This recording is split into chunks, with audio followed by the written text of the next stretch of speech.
Hello, hello, hello. Welcome, everyone. My name is Tammy Westbrook, and I'm the lead resident ambassador at Connected Communities. I have been with Connected Communities for 3 years.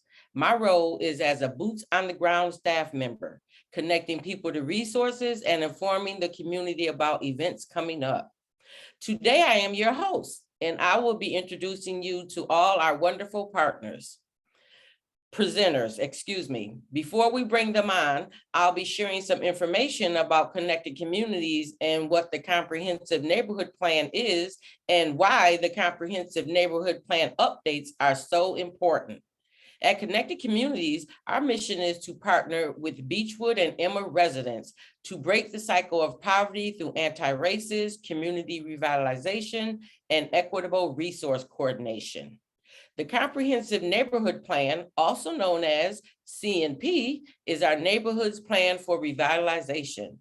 Created by input from community members and local organizations, the plan lists recommendations under 4 pillars: housing, education, economic development, and health and wellness, and keep us focused on what matters most to the community. Every quarter, Connected Communities and partners come together to share progress on recommendations in the CNP. These sessions inform you, community members and partners, on what is being accomplished in the neighborhood, and they hold us, Connected Communities and partner organizations, accountable. Next, we have Jan and Rachel. Welcome, ladies. Thank you for that warm welcome, Tammy, and hello, good evening to everyone. Rachel and I are very excited to present on our Neighborhood Impact Survey, which was a major spring project for us this year that was completed this quarter.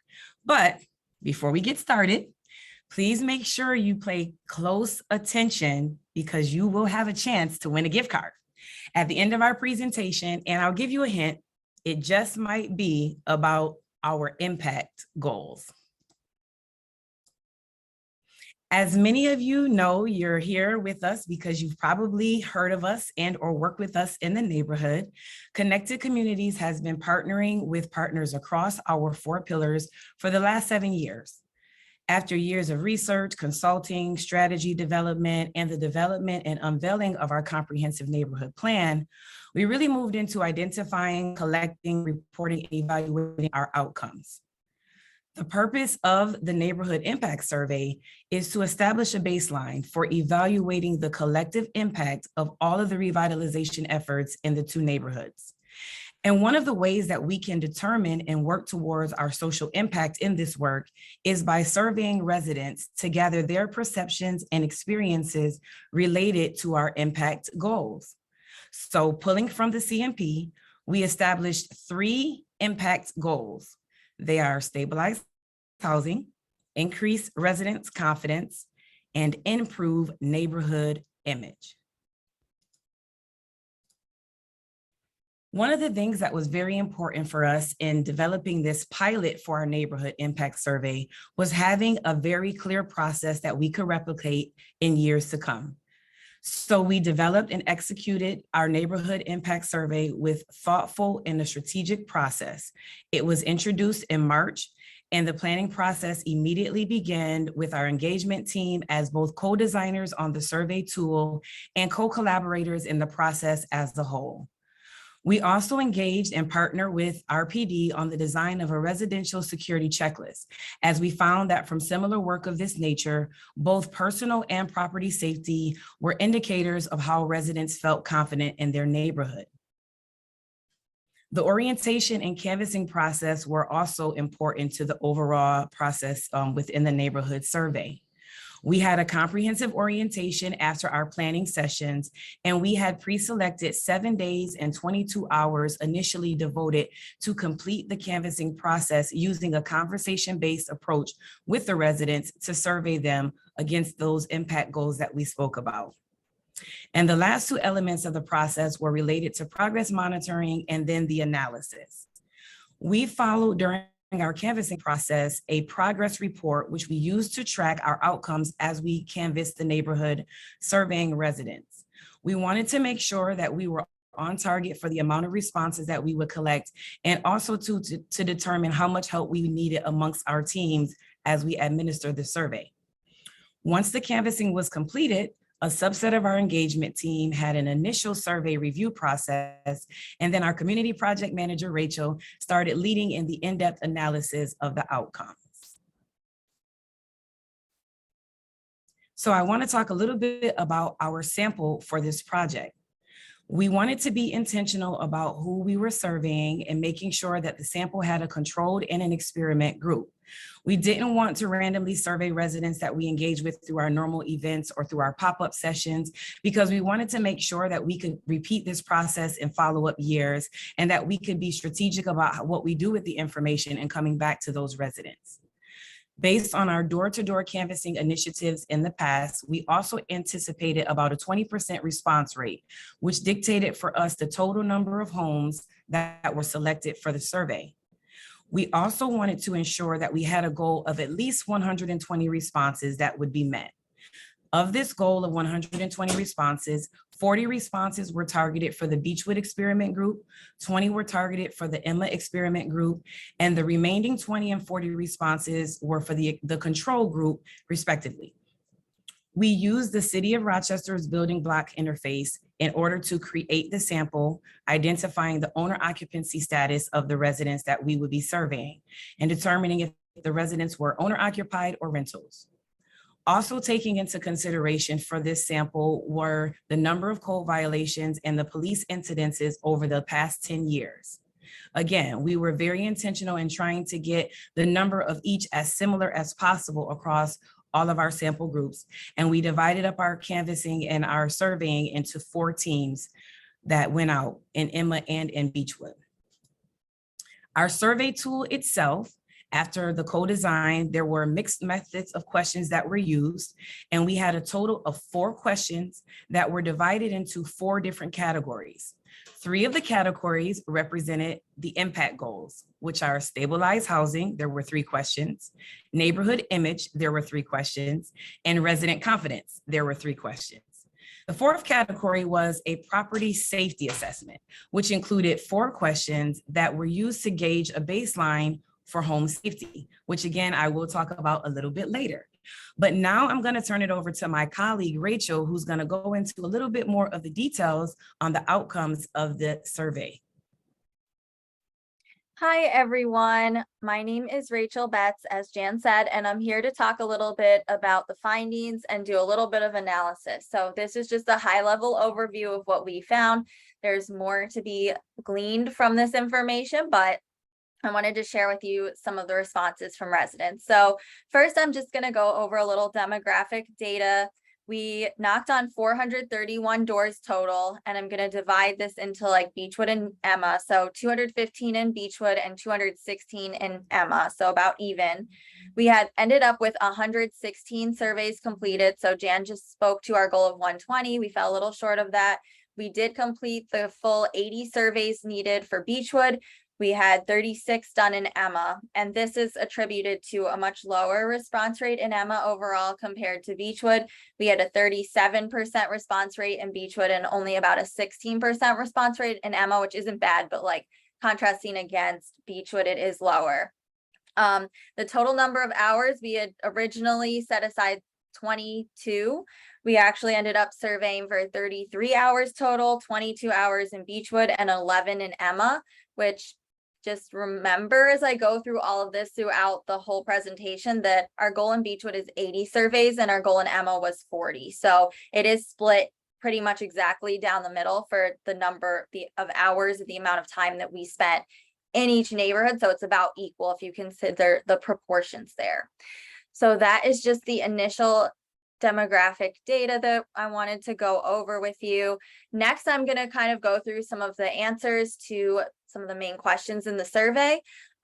One of the things we asked was, why did residents choose Beechwood and Emma? So what made people want to move to these neighborhoods? And the two responses that came up like the most out of all of people's answers was 1, family and community, and 2, affordability. So below each of these, I have like taken a few quotes from people, passages of what people said. There were a lot more. I just kind of grabbed a few so you could get an example of what people were saying under each of these. But time and time again, people are like, my mom lives here, my brother lives here, I have nieces and nephews across the street, I knew people who were here, and that was a main motivator for people wanting to move to Beechwood and Emma.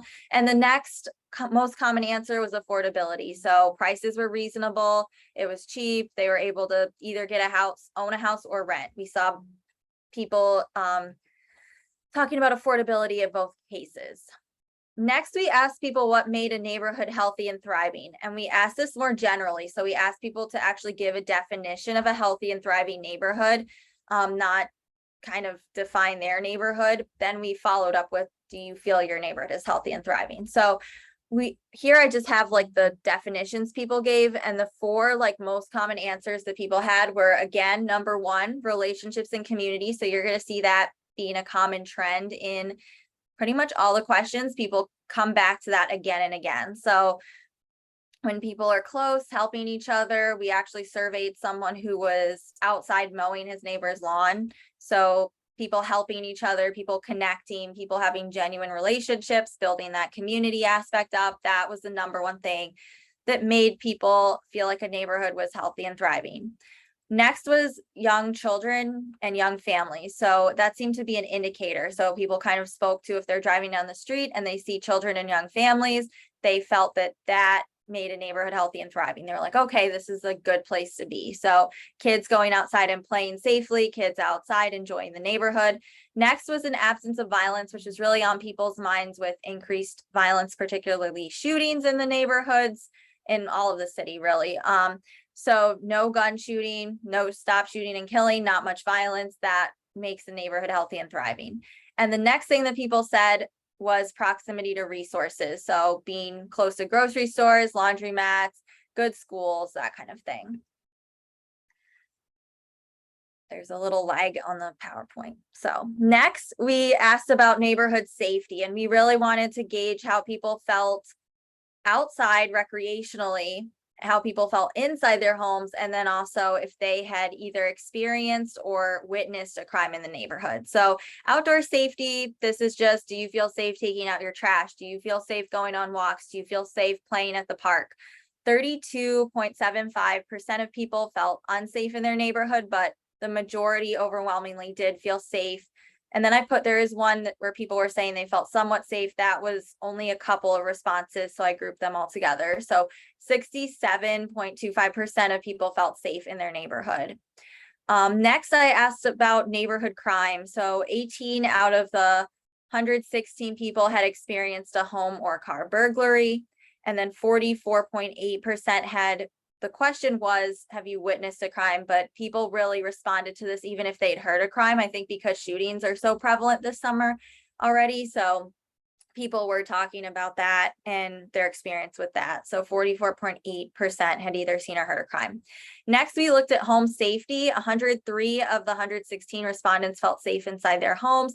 And when we asked why, a lot of the answers echoed that community aspect. Of course, there are some people who said, I have a gun, or I have my own way of defending myself, or I have an alarm system, but really like a lot of people responded with yes, because I know everybody, there's a family aspect, I can trust my neighbors. So that was a huge, I think that's like a huge thing that made people feel safe.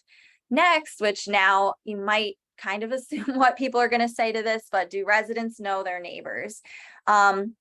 Yes, most residents do know their neighbors. And then we kind of dug a little bit deeper to this analysis to like kind of see what their relationship is with their neighbors and how they kind of know them and what benefits come from that. So neighbors help each other out.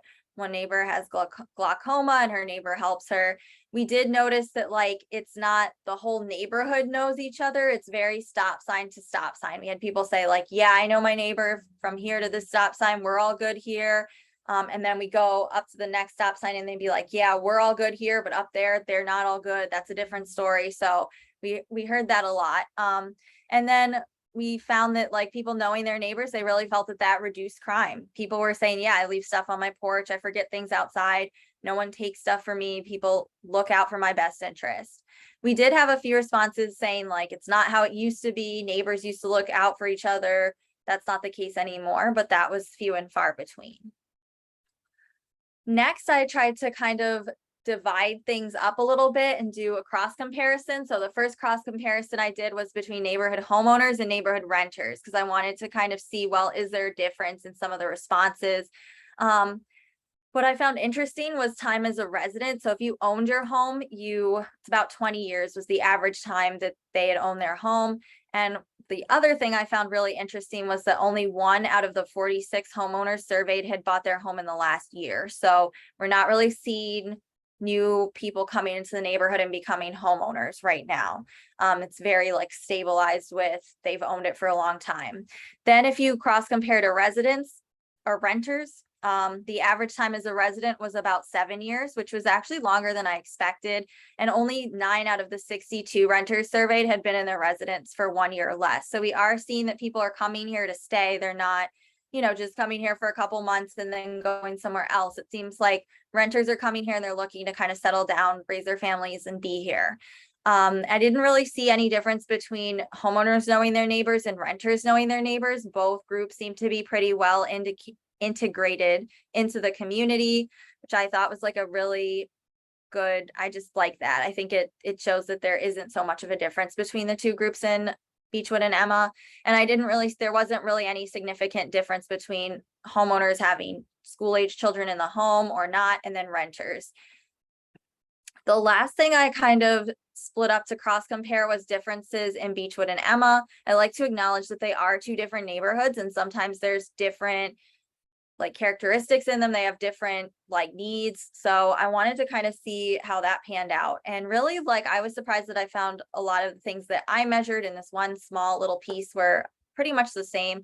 There was about the same number of homeowners and renters compared to renters in Beechwood and in Emma from what we surveyed. Both groups felt a connection to their neighbors. And then if you look at the graph here, you have to kind of just remember that proportionally we did survey about double the amount of people in Beechwood than Emma. So it actually is almost equal if you consider that. So the number of homeowners and renters is about proportionally equal. Beechwood might be a little bit more.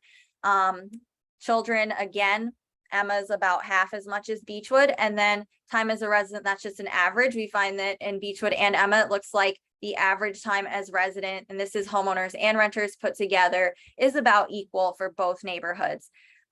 Theft also is about equal as well. The only difference that I really noted in this one comparison was perceptions of safety. It seemed that in Emma, people did feel more safe and experienced fewer burglaries. There were no burglaries really in Emma that we kind of got from the survey. there were more people in Beechwood overall that felt unsafe compared to Emma. So that's just like a high level overview of what we looked at. And I'm looking forward to digging into this information more and discovering more from people's responses. So now I will toss it back to Jan. All right, thank you so much, Rachel. So you all can feel free to drop in the chat some of your reactions to those initial outcomes of the neighborhood impact survey. We would love to hear your thoughts and what you think about what we're learning and what we've learned so far from this first year pilot. And while you're doing that, we hope you have your chat open because you have an opportunity to win a gift card. I have a trivia question for you. And I'm looking for the first person to answer correctly in our chat here in the Zoom. Are you ready? All right, our trivia question is, what are the impact goals that we are working towards? What are the impact goals? First person to answer those 3 impact goals, you have an opportunity to win a gift card. Or one of 3, whatever you have, we'd love to hear from you.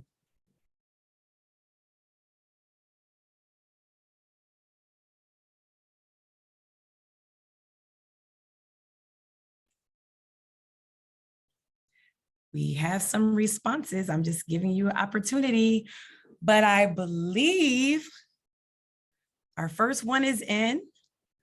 Paul, it looks like you are the lucky winner. I'm not sure if we have any activity in the Facebook page, but you got very close because you have 2 out of the 3 and you are correct.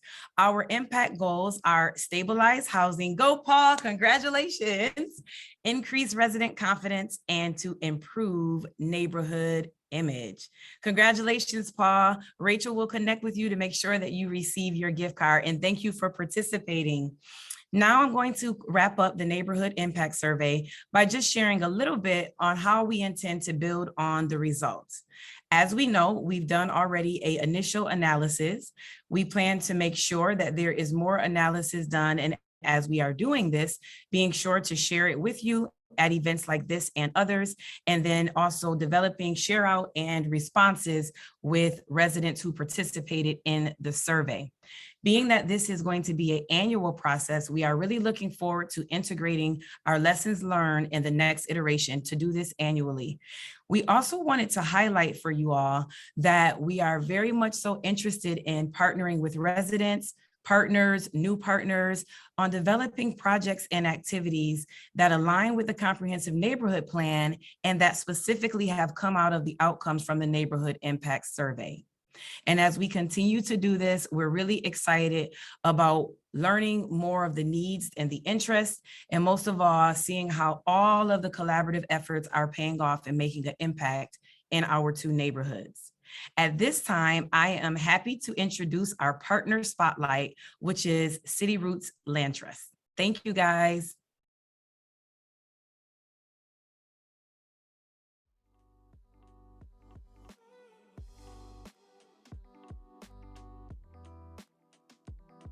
City Roots Community Land Trust is a community-controlled nonprofit.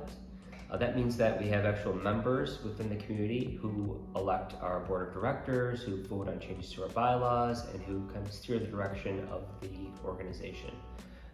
We like to think of ourselves as being in the business of all things land, with a real slant towards the community. And so what we try to do is acquire property and then put it to that best use as determined by the community. Sometimes that's affordable housing, that's what we're best known for. We do single family home ownership, but we also do affordable rentals, community gardens, affordable storefronts, and on to anything else you can think of.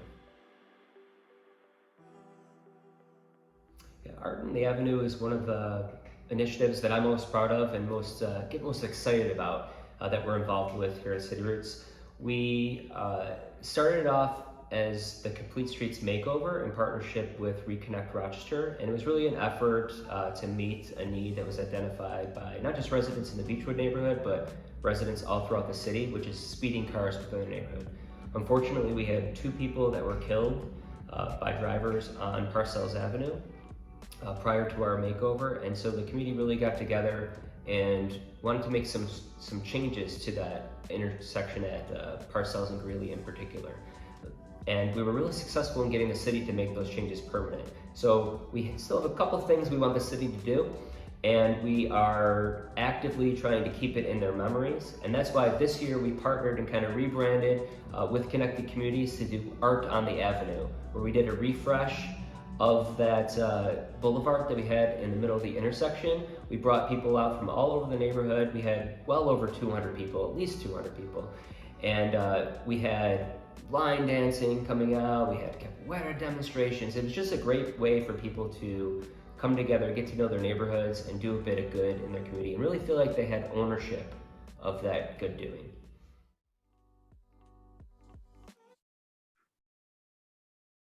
Hello, everyone. My name is Kara Brown, and I'm the Education Project Manager at Connected Communities. I'm excited to discuss with you the many ways that Connected Communities partners with our partners in the community in education. But first, I need your help a little bit, guys, okay? So we all have our own interpretation of what goes into making a successful school. But when you think of a successful school or a school of success, what comes to mind? On your screen, you'll see a paragraph, and it reads as follows, okay? My name is blank, and I have a space where children can go to learn.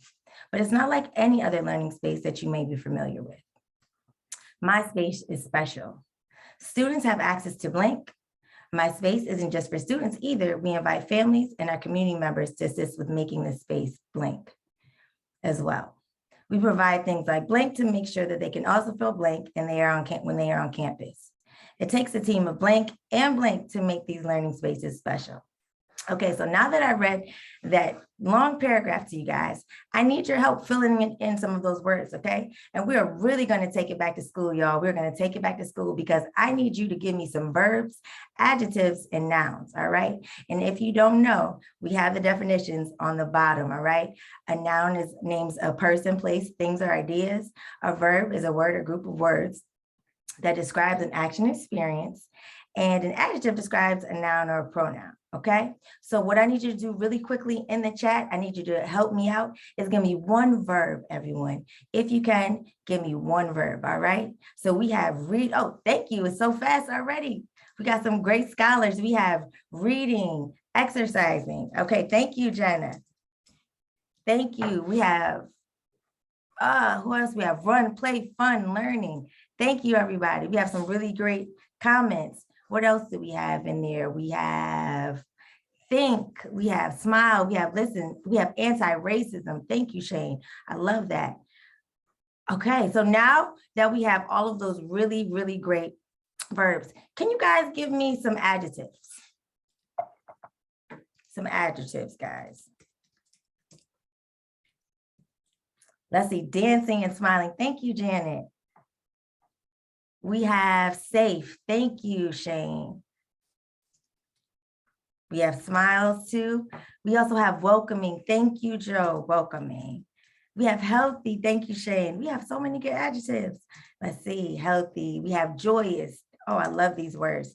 Thank you. All right, guys. So I think we have our adjectives down packed. What about in electronics? Thank you, Melissa. So can you guys give me some nouns, please? While we're at it, you guys are on a roll. I love it. We have some scholars in here. So we have some nouns that we need. And a noun is a person, place, things, or ideas. So can you guys give me some nouns in there? We have gardens. Okay. Children's, parents, teachers. Thank you, everybody. Okay. Parents, suitable. Thank you. Thank you. Teachers, suitable. Social workers. Thank you. Grandma, I love it. Who doesn't love their grandma? Awesome. Thank you, James. Thank you, Janet. Thank you, Melissa. And thank you, everybody in the chat. So we are done, guys. We're done with this activity, but it was all you. It was all you. And what we're going to do is that we're going to put in these words into this statement, and we're going to see just what it takes to make a community school, or excuse me, a school success based on your ideas. Okay. So let's fill this in. My name is, and we'll just say community partner, okay? So my name is community partner, and I have a space where children can go to learn. But it's not like any other learning space you may be familiar with. My space is special. Students have access to reading. That was one of their words. My space isn't just for students either. We invite families.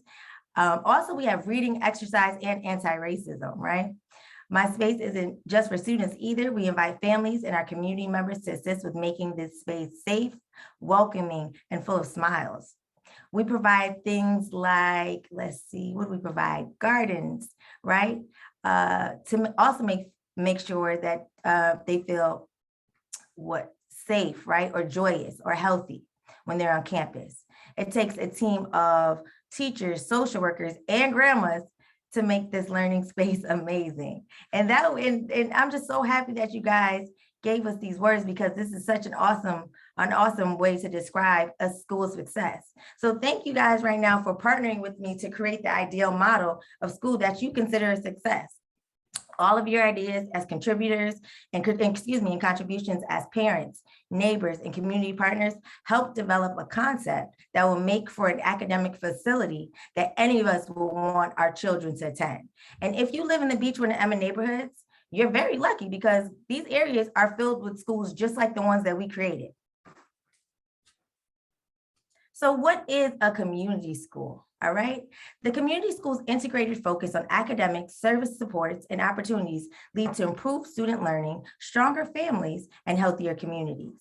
As you can see in the display, you see East High School, you see the Beechwood neighborhood, you see some of our children, and we also see school number 33, because those are the community schools that we work with.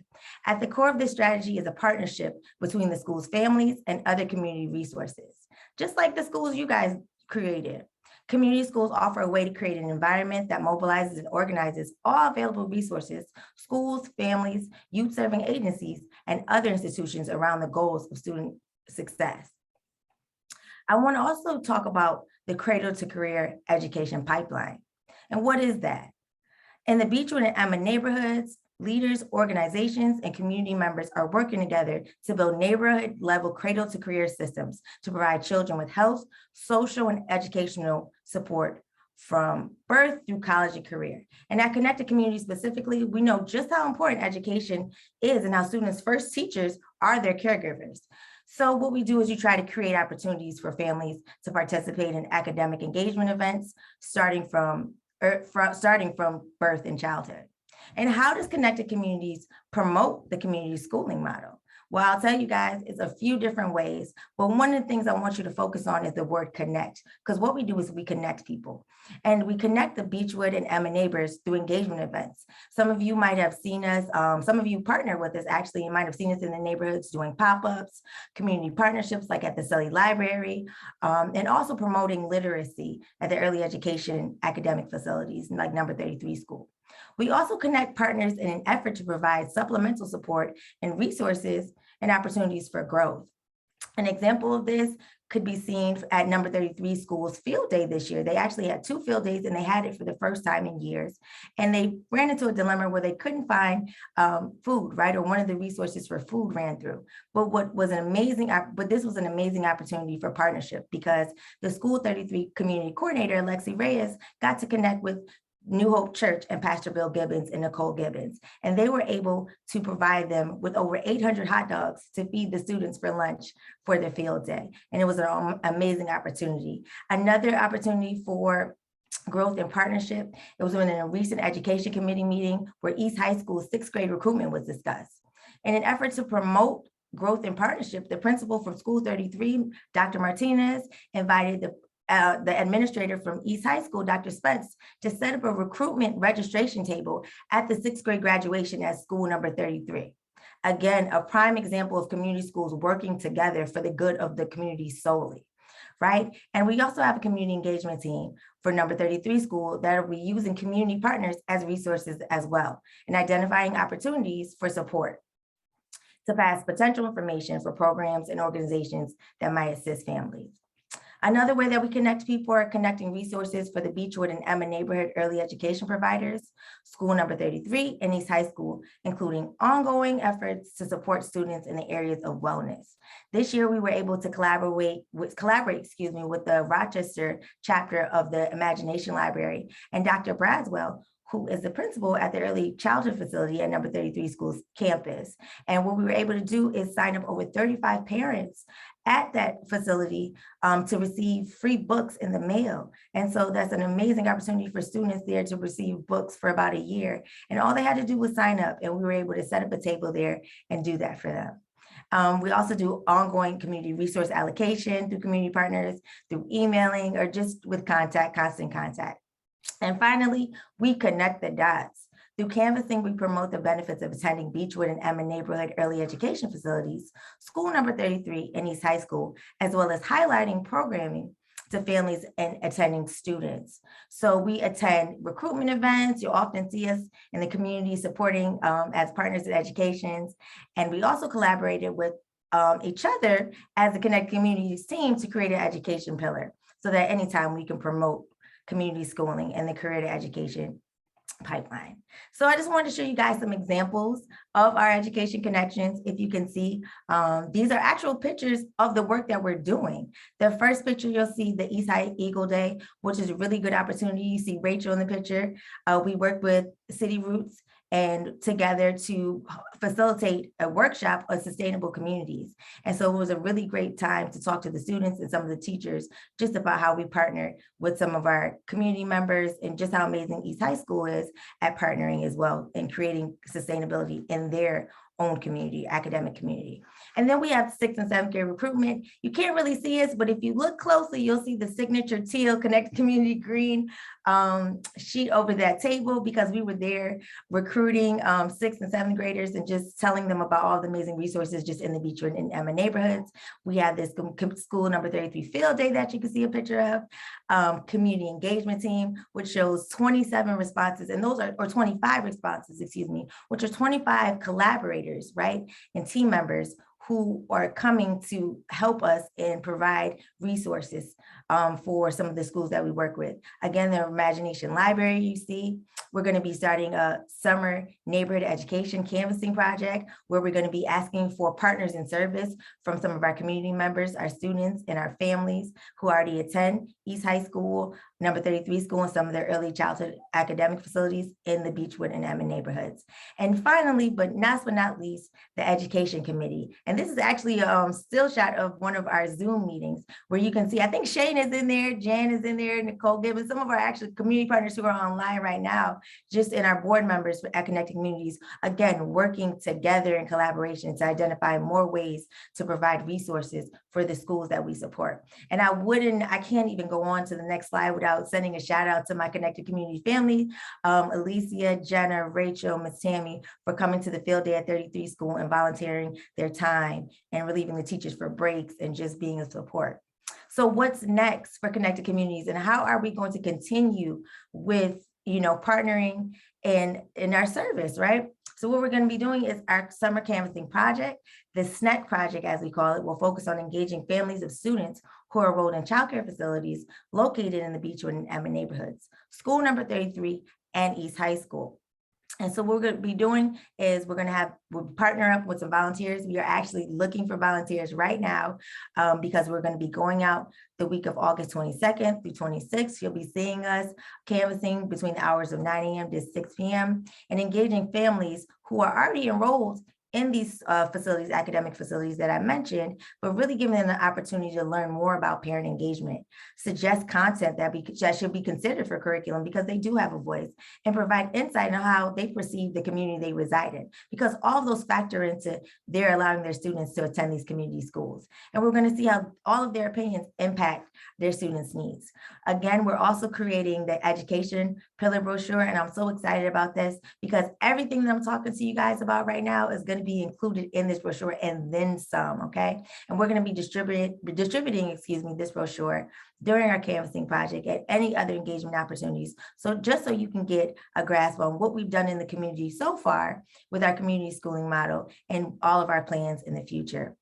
And then finally, but not least, we have the School Number 33 Community Engagement Team. And we are so pleased to announce that July 7th will be our first meeting, but we are going to be resuming the Community Engagement Team at School Number 33, which is an advisory and workshop comprised of parents and families, school staff, administrators, and neighborhood residents and community partners. The purpose of the CET is to plan, implement, and monitor the goals and activities of the community school through the Family Engagement Framework.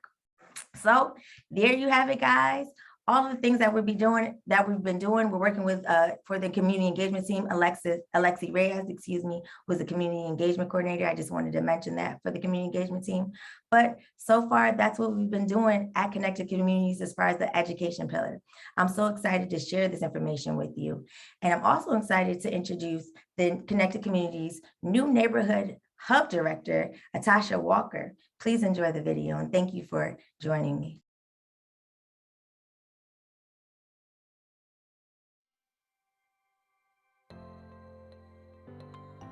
Hi everyone, my name is Natasha Walker and I am the new Neighborhood Hub Director with Connected Communities. Now, I know you guys may remember me from the last CMP update where I was speaking as a resident ambassador.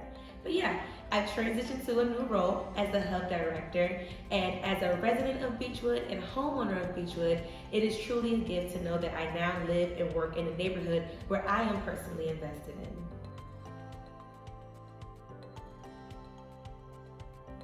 So you may be asking yourself, what is this neighborhood hub?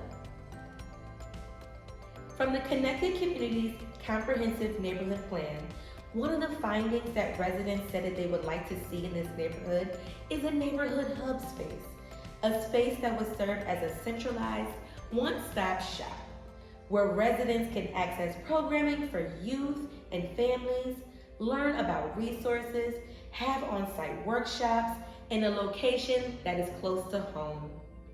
To kick things off, Connected Communities has created a neighborhood hub right here on site in our conference room space. So let me tell you, what resources can you access at our neighborhood hub site? Housing support services. Schedule a meeting with our housing program manager to discuss affordable housing opportunities, tenants' rights, financial assistance programs, and learn more about future housing projects in the Beechwood and Emma neighborhood, such as our Beechwood family apartments. This service will be by appointment only, so please call first so we can get you these resources. Get connected with My Wayfinder. My Wayfinder is a website that helps residents access resources available to them. Our hub staff can help onboard residents with this useful tool to learn more about community programs and create a direct referral to services such as food pantries, employment training, education services, youth engagement opportunities, and many more. This service can also be accessed by appointment only, or you can check out the website at community.mywayfinder.org.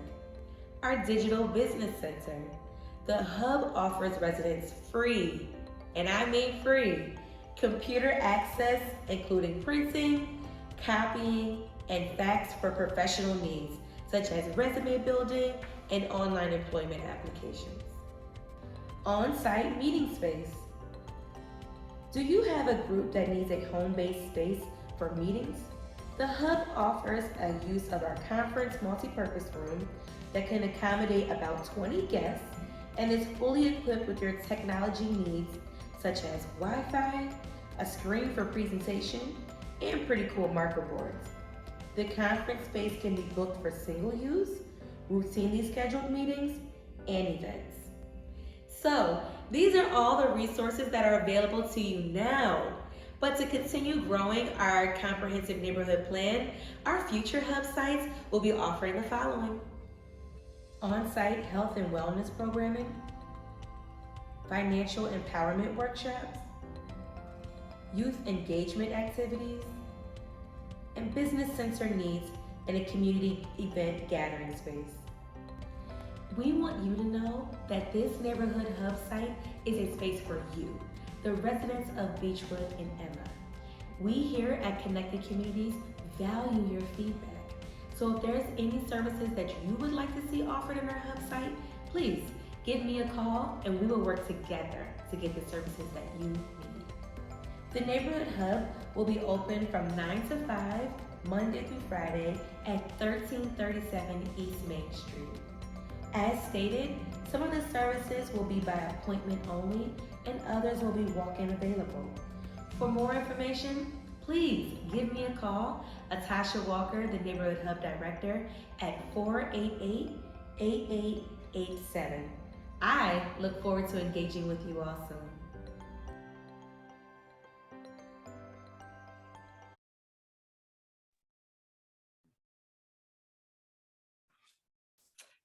Thank you, Atasha, for that awesome update. As she mentioned, you may recognize Atasha as one of our RAs in the last CNP update session, but she has been promoted and is now part of our full-time staff as the Neighborhood Hub Director.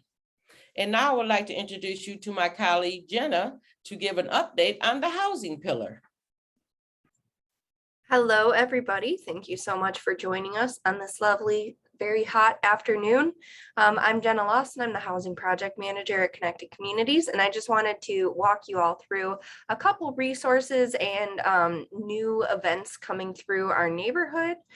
So let's start off with the big one. If you've gone to BNC meetings or if you've gone to our last CNP update, you will be familiar with the Beechwood family apartments that has been proposed in the Beechwood neighborhood. This is a 25 multi-site proposal. It would be 14 single-family homes, 6 duplexes, 1 4-family home, 2 6-family homes, and 2 8-family homes.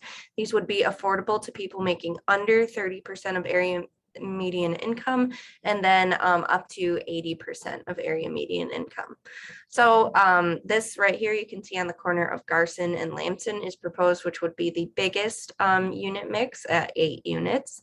And so most recently, we went through the City Planning Commission's application for site variances to get special permits for those multifamily sites.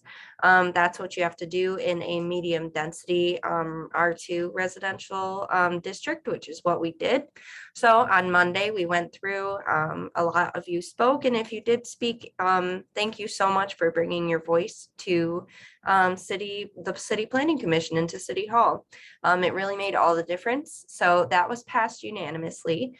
So next up, we pretty much have to get the entire project and the scopes of work approved at the Zoning Board of Appeals.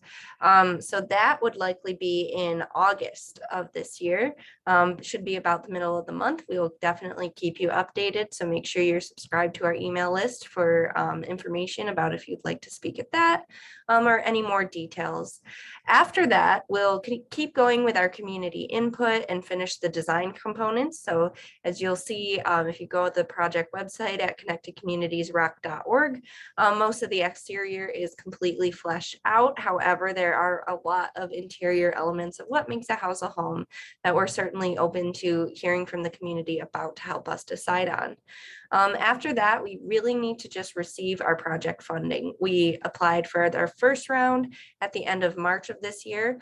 Most projects that apply through the state to become affordable rental housing do have to submit several times because the application pool is just that competitive. So there's usually an application open about every 6 months, and you can expect us to keep applying, improving the project, refining things as the state lets us know until we receive that project funding. After that funding is secure, you can expect to hear that we will advertise construction jobs in the neighborhood, which is a really important resource for any residents looking to get into the construction field, or even just in the shorter term, be part of developing and building by hand this incredible investment into our community. Then the application period will be open. I know a lot of residents are already on the waiting list to know when that might happen. At this point, it's looking like early 2024. But again, as we keep applying for funding, that may change. And then we'll get to kind of celebrate, have the ribbon cutting, move in residents and get them connected to the wider neighborhood and the services that we have in our community. Next up, I just wanted to share an update about what was formerly Culver Manor, now is called Flower City Apartments. This building is at 899 Culver Road, and this is one of three apartment buildings that home leasing took as part of a deal that a landlord who was not doing a great job taking care of the buildings was forced to get into to sell the property. So home leasing took all three. One's on North Clinton, one is on East Main, farther up, I think kind of more into Market View Heights by the radio station. And then this one, which is right next to URMC Culver Road. So applications are now open for this site. It really is restored to its former glory. It kind of had that old-fashioned hotel look that they tried to preserve and bring back as much as they can. So it's 48 units total. Most of them are studios and 1-bedrooms, and there are 4 2-bedroom units as well. So the residents who were moved out at the start of construction have first opportunity to return, and then the application pool will be open to the wider community. So if that sounds like a good location and the type of apartment that you're looking for, I would definitely encourage you to apply. Next, I wanted to mention Flower City Habitat for Humanity's work in our neighborhood. So the application periods for the first 6 homes that they've listed that will be new builds, so you can see the design here, in our neighborhood are closed. So those homeowners are in the process of being selected, and then they'll actually have to work to build their own home, as well as doing the other components of, getting themselves in a good financial position to take out their mortgage, and just other things to promote civic responsibility and sweat equity. In the meantime, Habitat for Humanity has some specific days that they are actually looking for community volunteers to help build these. No experience needed. I've done a build day before. Trust me, I am not a construction expert in that sense, but I still had a great time, got nice and sweaty, and got to help build a neighbor's home, which was a really awesome opportunity. So if you go on Flower City Habitat's website and look for those volunteer opportunities. There are a bunch of other opportunities and resources coming through from Habitat for Humanity. I just mentioned the first one, but there's also several programs for existing homeowners that I really wanted to plug to make sure you're getting connected to those resources. The first one is a Veterans Housing Rehab and Modification Pilot Program. So that is for veterans who are income qualifying, who need anything from basic emergency repairs to things like mobility access, like ramps up to their homes, ADA door widths, shower handles, anything like that to help them remain in their home, make sure that it's cared for, and age in place with dignity. Similarly, the ramp up program is for any homeowner, not just veterans who are income qualify up to 80% of the area median income. And this is a project specifically targeted at installing mobility ramps in their homes.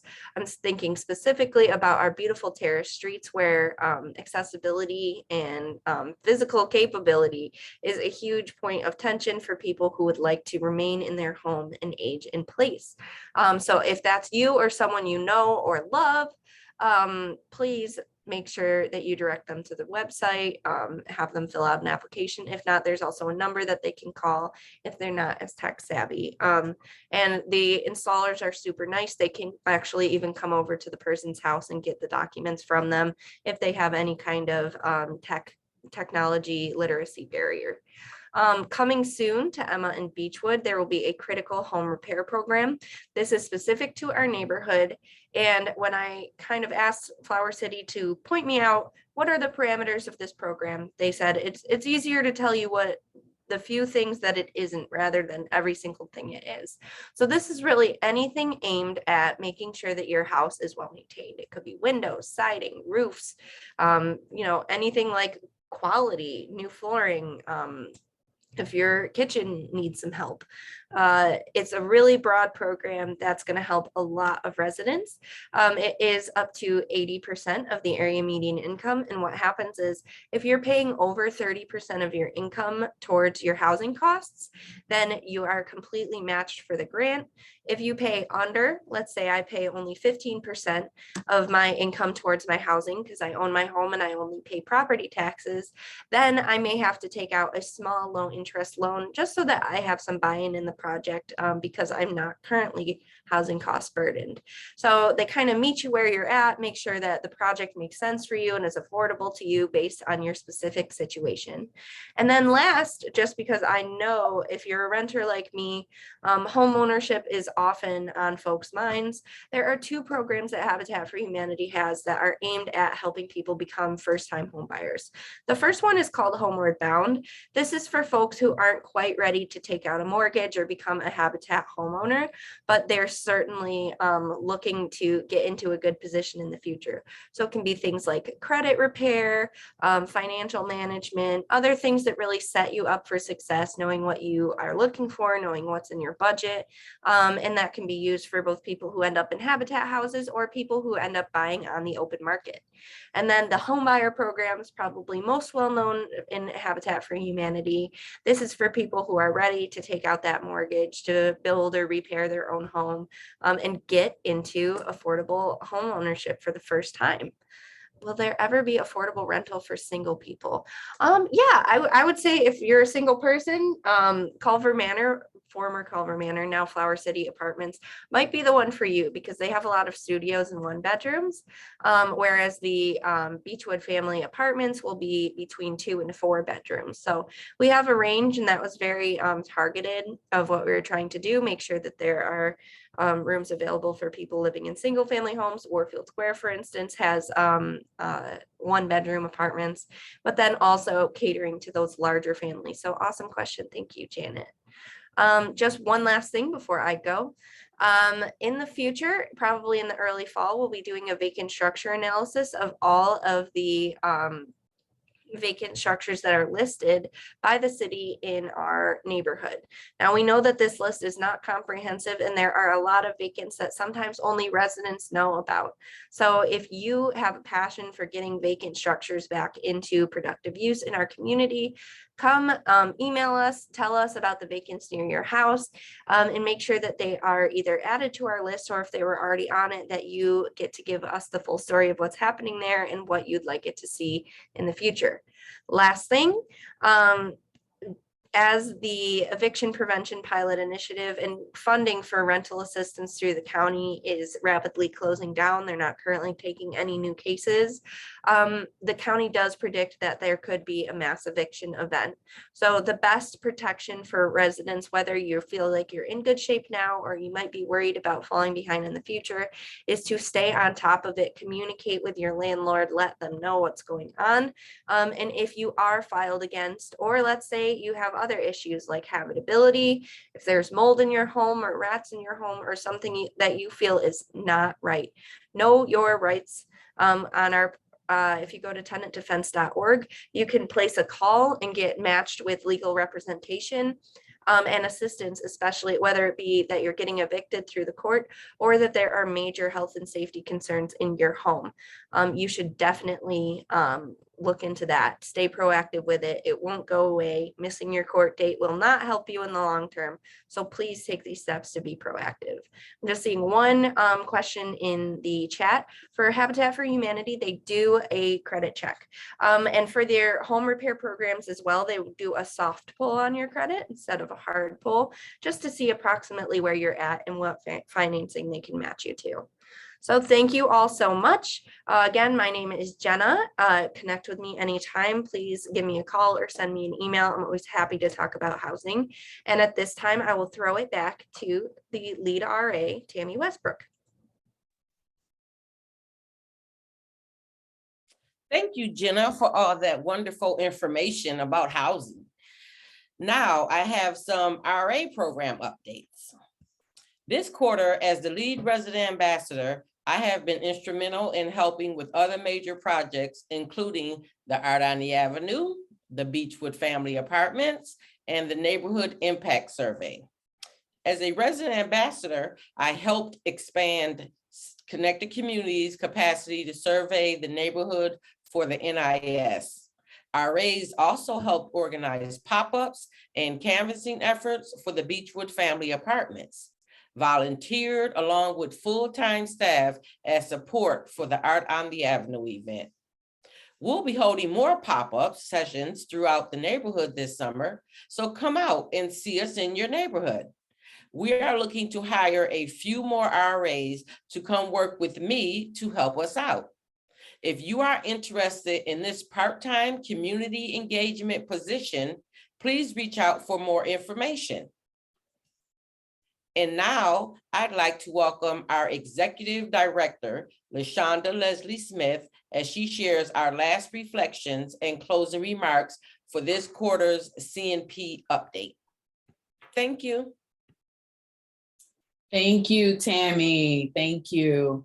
I just want to give my team a warm round of applause. They were amazing today. There's so many great updates that we have been able to share with you all today. And I'm hoping that you can also do me a favor and show them some love in the chat. This is really, really hard work that we are all doing here, but it's really, really important work. We heard, as Rachel was talking to us about the NIS survey, that there's so much more work that needs to be done. Every resident deserves to feel safe in their community. Our goal is to ensure that people can live, work, and play safely. So much work has already been done, but so much more work needs to be done. But I am just really grateful, incredibly grateful for the team of people who choose to be here and get up every single day to do this hard work. So kudos to all of you.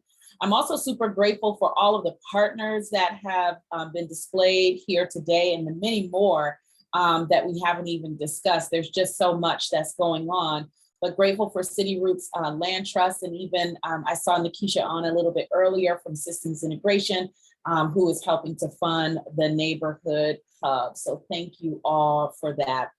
And then Jenna gave incredible updates, and we're really excited about Beechwood Family Apartments and those 58 units of affordable housing that's coming to the neighborhood, which is just going to help to expand the footprint of affordability that other groups are already working on, like Habitat, like City Roots Land Trust. And I mean, Kara gave an incredible synopsis of the work that we're doing in education. Just as a reminder, we work across 4 different pillars: housing, education, wellness, and economic development. So there is always a lot going on here at Connected Communities.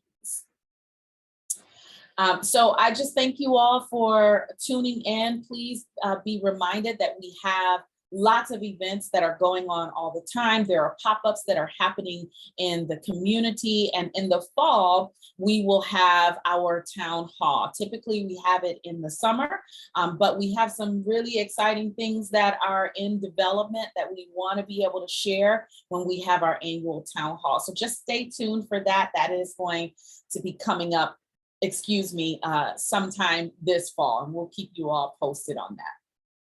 Last but not least, I want to give away a gift card. I shared in the chat a little bit earlier that you all should be paying close attention. And there may even be some clues in the chat if you're savvy and can move around through the chat. But there were 4 items, or 4 categories, I should say, that residents stated make up a thriving neighborhood. And these categories were pulled from, or these themes, if you will, were pulled from the NIS survey. If you can name 2 of those 4 categories, and again, you might be able to search around for the information somewhere. If you can name 2 of those 4 categories, I have a $25 gift card for you. So you need to be able to name 2. Who can name 2?